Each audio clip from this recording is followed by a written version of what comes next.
وَإِذْ غَدَوْتَ مِنْ أَهْلِكَ، اور جب صبح سویرے تم نکلے اپنے گھر والوں سے. گھر نہیں ہے بلکہ گھر والے ہیں. اہل کا کیا معنی ہوتا ہے؟ گھر والے. گھر والوں کو گھر چھوڑ کے آپ جنگ کے لیے نکلے.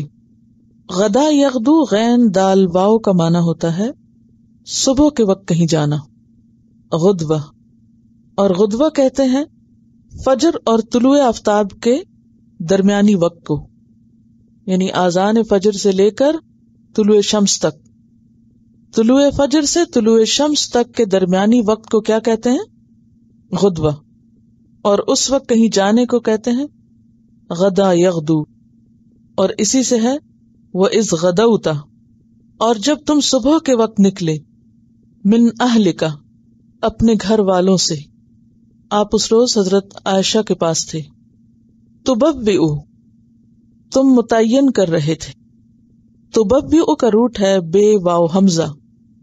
جگہ ہموار اور درست کرنا، ٹھکانہ بنانا، مناسب جگہ دینا، متعین کرنا.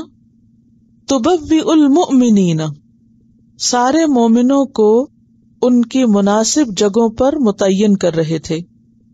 مقاعدہ، مقعد کی جمع. قاف عین دال قعدہ کا مطلب ہوتا بیٹھنا، اور یہاں مراد کیا ہے؟ ٹھکانے، مورچے، گھات لگانے کی جگہ، بیٹھنے کی جگہ. یعنی مقاعدہ کا لفظی معنی کیا ہوگا؟ بیٹھنے کی جگہ. اور مراد کیا ہے؟ مورچے، ٹھکانے، گھات لگانے کی جگہ. یعنی کس کو کہاں بیٹھنا چاہیے اور کس کام کے لیے بیٹھنا؟ للقتال، جنگ کے لیے. واللہ سمیع علیم، اور اللہ سننے والا تھا، جاننے والا تھا.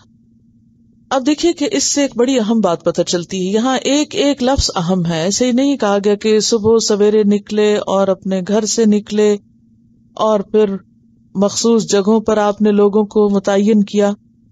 اس میں کئی سبق ہیں.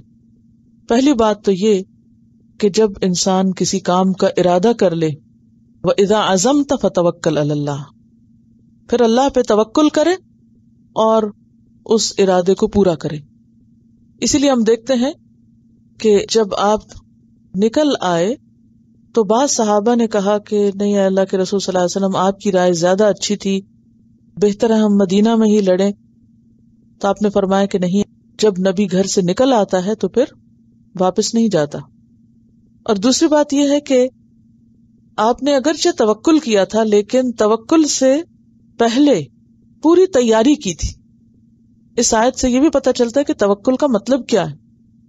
اللہ تعالیٰ نے ایک ایک سٹیپ بیان کیا. سب سے پہلے کہ صبح سویرے کام شروع کیا، ارلی مارننگ، سورج نکلنے سے پہلے. پھر دوسری بات یہ کہ اپنے گھر والوں، عزیزوں اور پیاروں کو چھوڑ کے نکلے، یعنی گھر کا خاص ذکر کیا، کیونکہ ہم سب کو بھی گھر بہت پسند ہوتے ہیں نا. تو گھر سے نکلنا ایک بہت مشکل مرحلہ ہوتا ہے، لیکن جب اللہ کی طرف کسی کو بلایا جاتا ہے تو پھر اس وقت کچھ بھی چھوڑنا پڑے، خواہ وہ گھر کیوں نہ ہو، انسان کو چھوڑنا پڑتا ہے اور چھوڑنا چاہیے.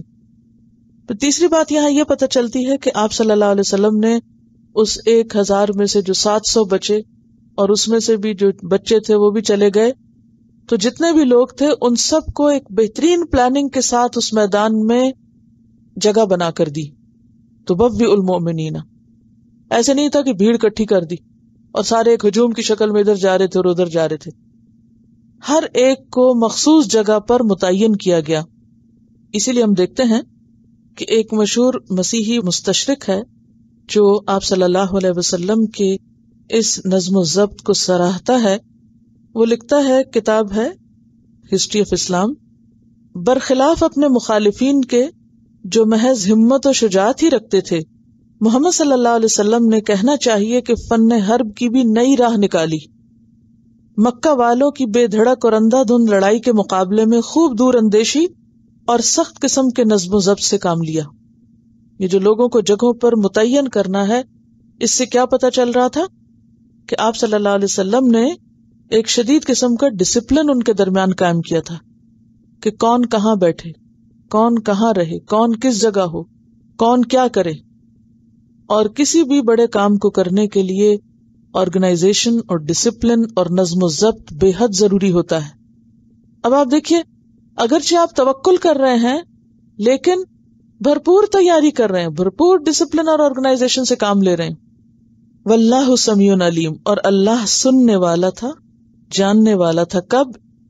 جب، اس وقت، یعنی اس وقت بھی اللہ سن رہا تھا.